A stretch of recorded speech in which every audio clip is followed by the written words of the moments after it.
Last night I went to see this, Tristan and Isolde. It's my second favourite opera, my first being Don Giovanni by Mozart. But I do regard Tristan and Isolde as the greater work of art, one of the greatest works of art in history. That I love the music deeply. I actually think the first four chords of the prelude to the third act is the most sublime moment in all music. Maybe the first few chords in the prelude to the first act might be the case. I know many versions on CD, and I've seen it twice. What made this production very interesting was the sets were by Anish Kapoor. They were extraordinary and made it a sort of very deconstructed modernist piece, although I really can't understand why they made the two servants, Brangana and Kerwanel, sort of weird restoration comedy figures. There are no jokes in Tristan and Isolde. Let's not forget, or not, let's respect it for what it is, incredibly serious artwork, which is supposed to kind of, rend us apart on every level. It was in English, because it was the English National Opera. I thought the translation was brilliant. But I just don't see the point of it being in English, because they still have the surtitle, so you can understand what's going on. Just sing it in German. I just don't think we need, in the 21st century, opera translated into the national language. Surtitles means it's fine, but it's a kind of tradition at the English National Opera. Did it work? Who cares? It's a sort of intellectual issue rather than one of delivery. Tristan was played by a marvellous young Helden tenor. I'm now going to say my most controversial thing. I've seen Tristan twice now, and both times Isolde has been the size of my friend Jimmy Cooney, who is a bus driver in New York City. They have both been enormous. I just don't get it. There is something when an opera singer, and Pavarotti had this issue, but when an opera singer is so huge they can barely move around the stage, that they can barely interact with the set, that any movement besides walking backwards and forwards requires the most ungracious kind of hoisting up of limbs. The entire experience is ruined. I know it's an incredibly demanding part, and the first Tristan I saw, the Tristan, he didn't make it through the third act. I mean, he had no voice left by midway through the third act, and apparently this soprano had problems with the third act a few weeks ago. But actually, she was, her voice was fantastic. One of the best Isoldes I've heard, and it lasted the whole of the performance. But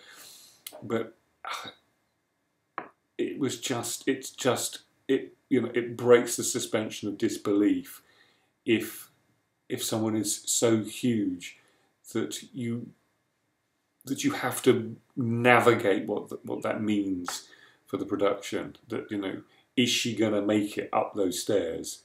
It was as simple as that.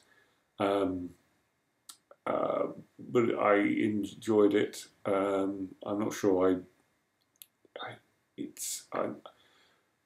don't know.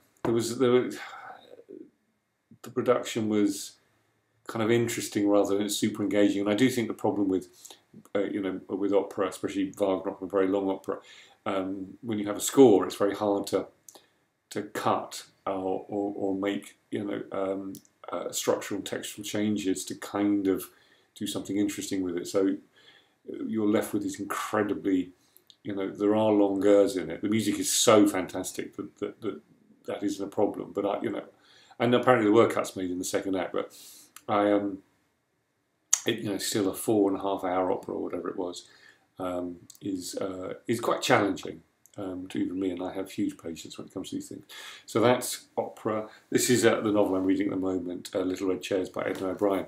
It's had marvellous reviews. I mean, people have called it a classic, a masterpiece, brilliant, everything wonderful you can say about it. I think it's very, very good. I think what's interesting about it is that the central male character is based on Radovan Karadzic, the war criminal on the Serbian side, responsible for, in kind of philosophical terms, the ethnic cleansing and extermination of Bosnian Muslims and Croatians. And she's taken him as a character and sort of appropriated much of his life and turned it into a different character. And I think what's interesting is you read this and you can't help thinking this is based on Radovan Karadzic. He's still alive, and we know what he did, and the events are still very much part of our European history. And why not just make it about? I mean, it's a novelization of his life, a kind of fictionalization of his life. And I sometimes feel that you sit there and you can't quite engage, because there is this ghostly presence of the real man, in prison in The Hague, having actually done these things. And so when you get to the terrible moments of his war crimes, one's experience of the writing and the explanation, they are the war crimes that took place, but he isn't the person who did it, because the person who did it is real and still alive and in prison. So I find myself moving in and out of the book and reflecting on real life at the same time. However, at 85, she's still a formidable writer, and the first half of the book is hugely impressive in its sort of kind of hard-won delicacy, if that's possible. I'm not quite convinced by the second half of the book, but it is also very what's the word? It is very upsetting and at times, as it should be, but well worth reading. And finally, for those few of you, and there are only few, who have been enjoying or bearing with my audio novel, I'm going to move it to its own Facebook page. So I'm going to put the address of the Facebook page down in the more info bit here. But I'm sure if you just go to Facebook and go for and search for Neil Griffith 1965, yes, that's my birthday. Yes, I am 50. You'll find it. But it'll have its own space for people who do like it and don't want to be interrupted by this nonsense, and people who are interested in this nonsense but don't want to be interrupted by that. That's an option. And that's it, I think. And for any of you who are in London, in a couple of weeks, I'm interviewing Alex Phoebe at Burley Fisher bookshop on Kingsland Road in Dalston, about his novel Playthings, which I've reviewed, and is a brilliant novel. So do come along to that. But other than that, thank you. And oh yeah, Brexit. I should speak about Brexit. I feel hugely betrayed by